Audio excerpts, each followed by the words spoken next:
We'll take a look at those pretty girls, would ya? I think it's Great Eastern Cutlery Trapper time on the Apostle P channel. Stay tuned, guys.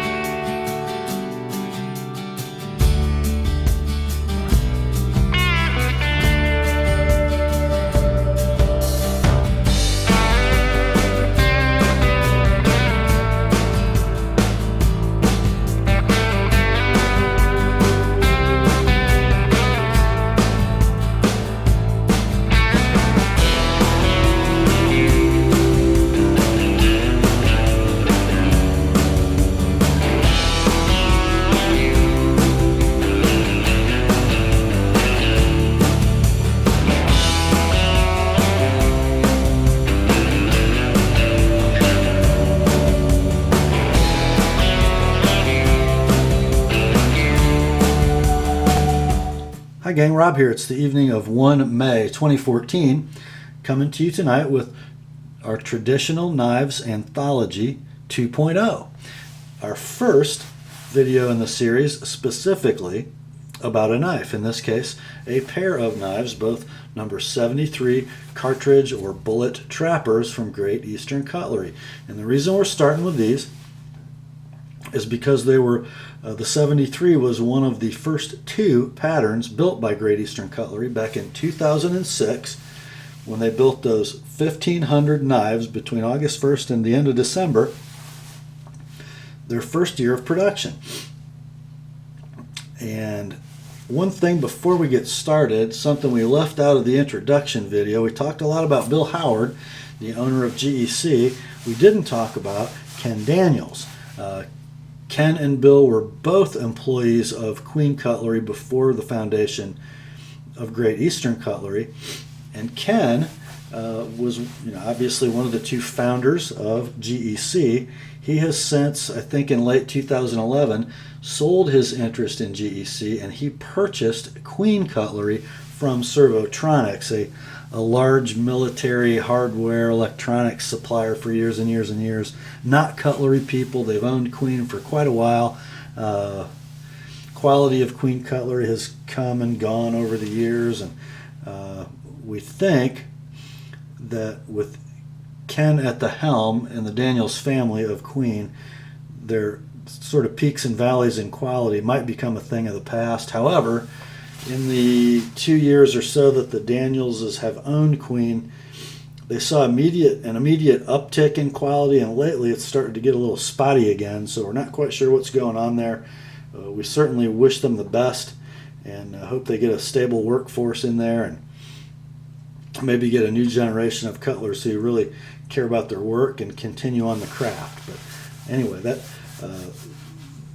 we only talked about Bill Howard last week. Wanted to make sure we gave his due to Ken Daniels, and we wish him well at Queen. So let's talk about these 73s, and let's start with Steve's letter, because he gives us the best information, doesn't he? Okay, on with the first knife.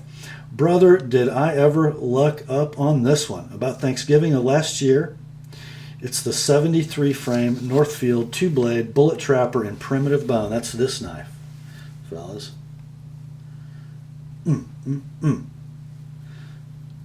Let's move this other stuff out of here, and we'll open this guy up so you can feast on its beauty while I talk. I'm the second owner of this knife. Bob Andrews, owner of Old 100 Collectibles, great guy by the way, had just purchased part of an existing private collection. Please bear with me. A little background on the 73 and 23 frames. In the 1920s, the originals were started in 1922, made for about 10 years. In the 20s, Remington made the bullet or cartridge trappers in two sizes. The 3.5 and 4-inch models closed. They had bullet or cartridge shaped shields, 30 caliber to be exact. These were among some of the most sought after knives both then and even today. Remington made these knives by the tens of thousands, flooding the market during those years. Fantastic, hard-working knives. Very few in mint or near mint condition exist today. I've only seen 2 in fair to poor condition online. The fair one sold for around $700. In mint condition, they are now worth $2 to $3 grand or more. Some of the cutlery books are grossly inaccurate, stating far less on their worth, around $800 for the smaller model, which is worth more than its larger brother. That fair condition knife selling for $700 was a far cry from even near mint. So GEC makes these 2 frames in the 73, which is 3 3/4 inches closed, not 3.5, and the 4.5 inch 23. You guys will remember a few weeks ago I did a video on a 23. I think that belonged to my sharpening customer Doug, and it was a drop point and a pen blade instead of a drop point and a spay blade like these knives are. Steve indicates that he's glad Bill decided to make the 73s a 1/4 inch larger at 3 3/4 inches than Remington's original 3.5 inches in the pattern. More usable size in Steve's opinion.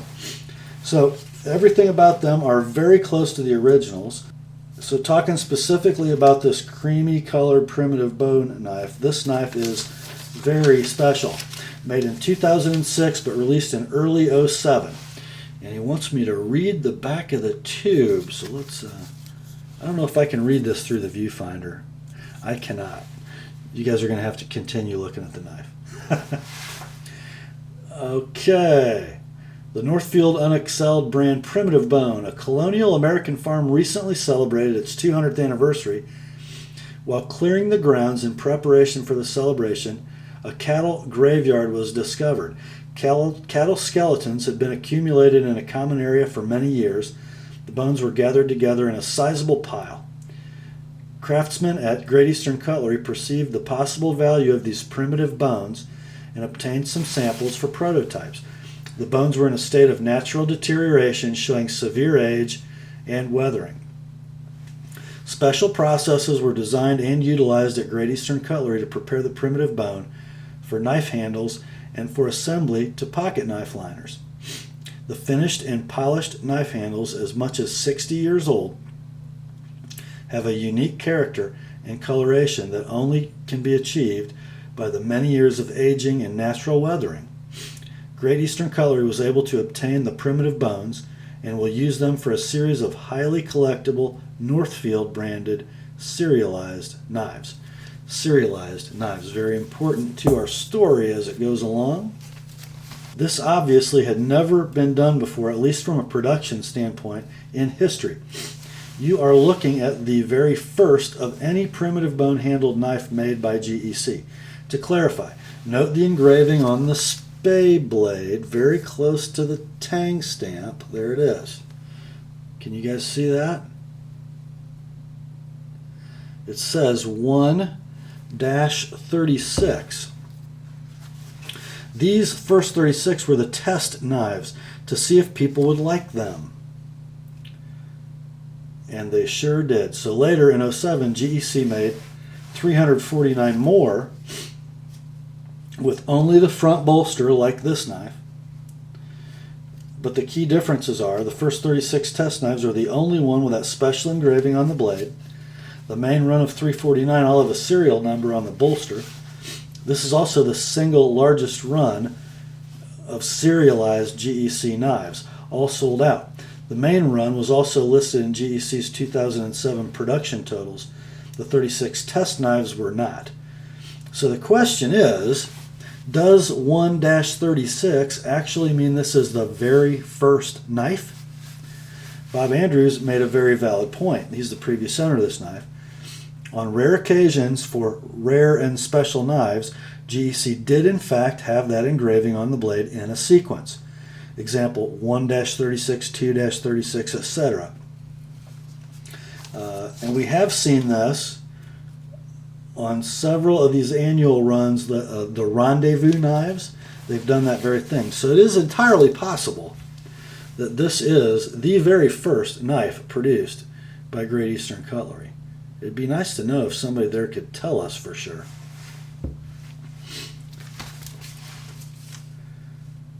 Okay. So either way, it is a very, very historically significant knife. And one thing to note, if you look at these first knives from GEC, no fancy swedges,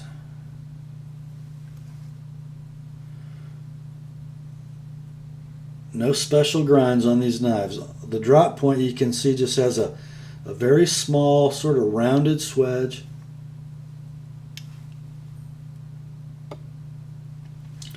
I don't know if you guys can see it, but there is kind of a bump my camera.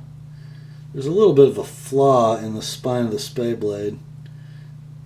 Just kind of a low spot. I'm sorry, it's at the cutting edge.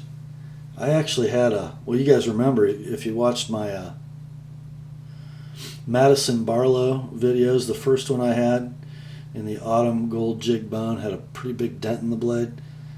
This has got a pretty irregular spot and a little bit of rust spotting. Just a dark spot. But not a big deal, not a big deal. It's too significant a knife to worry much about that, I think. Okay, let's see. We don't want to talk about what he paid for that.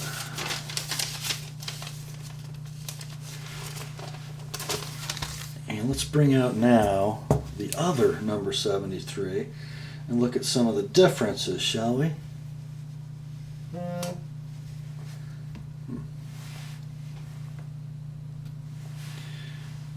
Okay, let's shut this spade blade down, if I can do it without cutting myself. And let's take a look at the main blades on both of these. You can see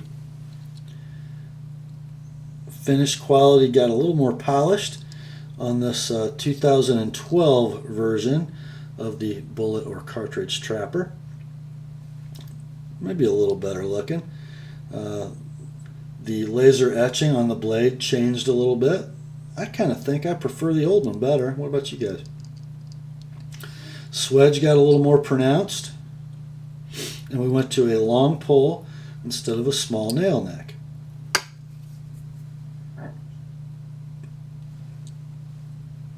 Tang stamps didn't change a lot.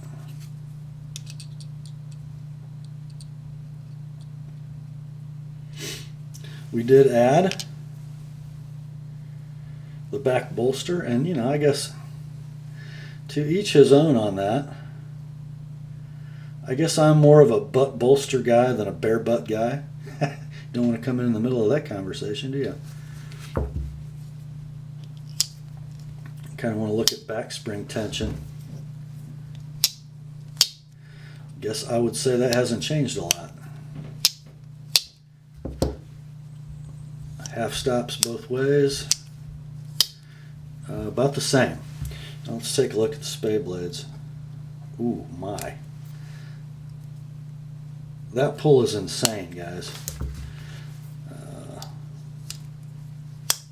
That's interesting, I think, because, again, just a nail neck on the 06 model, long pull, and a much more pronounced swedge on the 2012 model. However, wow. Interesting. Both of these knives have equal thickness back springs for main blade and spade blade. However, the pull on the spade blade on the 2012 model just feels a lot more difficult. Actually, maybe it's because I was in the middle of the pull. If I come out to where the nail, yeah, could be. The nail neck is just farther out on the blade on the 06. I still think the 06 has a lighter back spring, which is interesting to me because it's not much, but the word on the street is that GEC has sort of tried to lighten their back springs on some of their bigger slip joint traditionals over the years. I don't find that to be the case here. They're both about the same, or the 2012 might have a little stiffer spring. Now this antique yellow bone, I just have to mention, has just some exquisite jigging.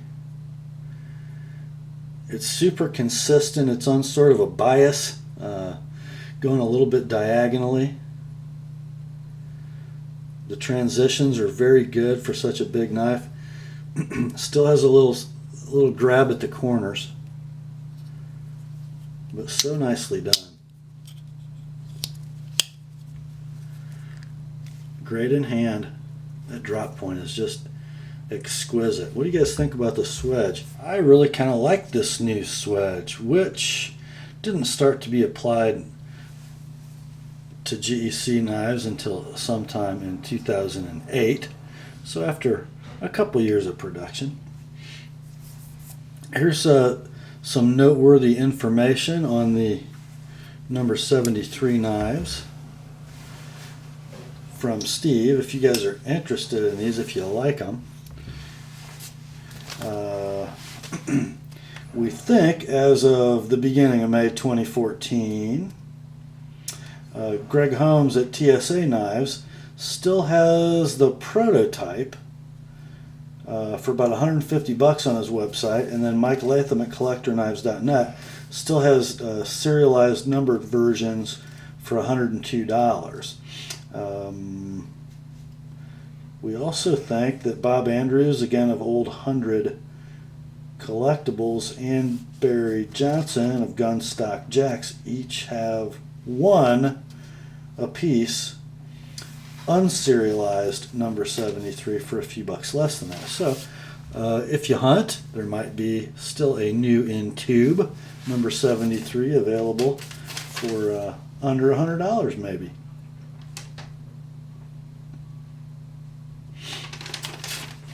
Here is one thing that's a little uncommon in the Northfield Unexcelled line.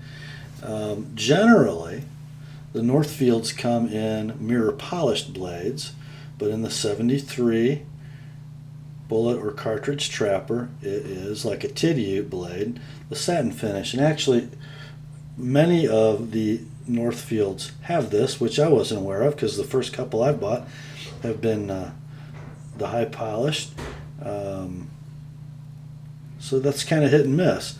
Also, if you notice, now this is an 06 knife, but it's a Northfield and no grooved bolster. Mostly we see the plain bolster in the Tidiute line. But this is a Northfield Unexcelled with a smooth bolster. Interesting. Now, obviously, these are collectible knives, and Steve probably isn't going to ever carry these for EDC, but I'm going to put the primitive bone one aside and just kind of handle this antique yellow jig bone knife. If you were going to carry this sort of medium trapper, it's just a great usable size. 3 3/4 inch handle. Since it's a double thick knife, the two blades each have their own back spring, and it's a pretty stout one. It's kind of a hand filler.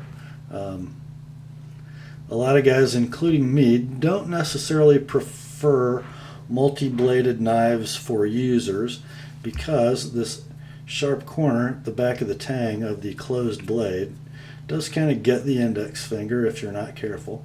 But you've got a nice little choil formed by the tang of the blade that's open. It doesn't bother me a lot if I'm not doing heavy cutting with my traditional, and I usually don't. Usually if I have heavy cutting to do, that spade blade's hard to get out. If I have heavy cutting to do, I'm usually going to use my modern folder with a locking blade.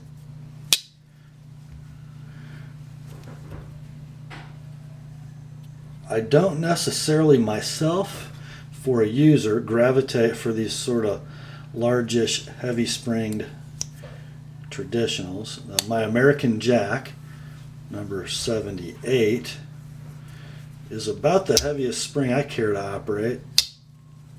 And these are kind of ridiculously heavy.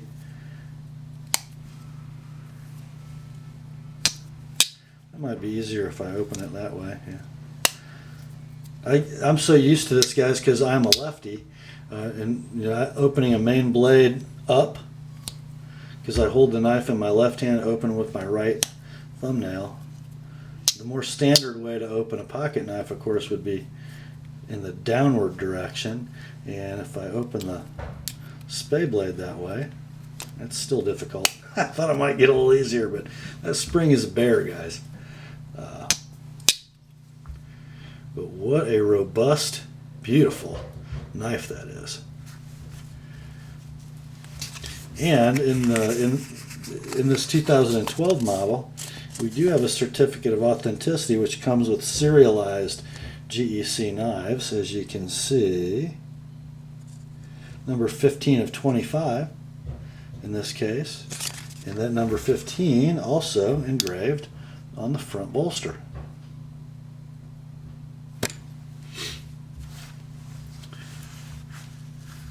Well, my friends, that's going to do it for this one.